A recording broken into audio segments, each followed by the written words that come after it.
Latin America is struggling to stop the coronavirus from spreading, and it has the potential for repeated outbreaks that could reach the United States. Brazil's president has been criticized for dismissing the threat. His country reports more than 25,000 cases, but researchers believe the real number could be more than 10 times higher. Manuel Bojorquez shows us how people in Latin America are forced to fight the virus on their own. And we should warn you, some of the images in this package are graphic. Protecting Brazil's poorest neighborhoods is too often a do-it-yourself project. Locals fumigate on their own. Makers of carnival costumes sew medical scrubs. Iconic beaches sit empty as Christ the Redeemer pays homage to medics.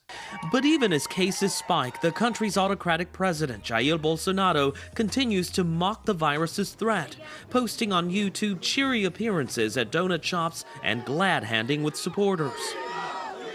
Just 2 countries over, Ecuador's largest city, Guayaquil, is facing a very brutal reality. Nearly 2,000 bodies have reportedly been collected for burial, some in cardboard caskets. Many were left in the streets for days. This is a generational event, Dr. Luis Yepes told me from Guayaquil's largest hospital. We've never lived through an emergency like this.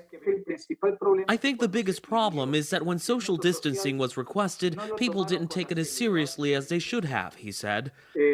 Many found it impossible, says Alexandra Moncada, director of the organization CARE in Ecuador. People cannot afford to stay in their houses if they have no income. She says Latin America's severe inequalities, poor social safety net, and fragile infrastructure were all laid bare in Guayaquil, a warning for the region as the virus spreads.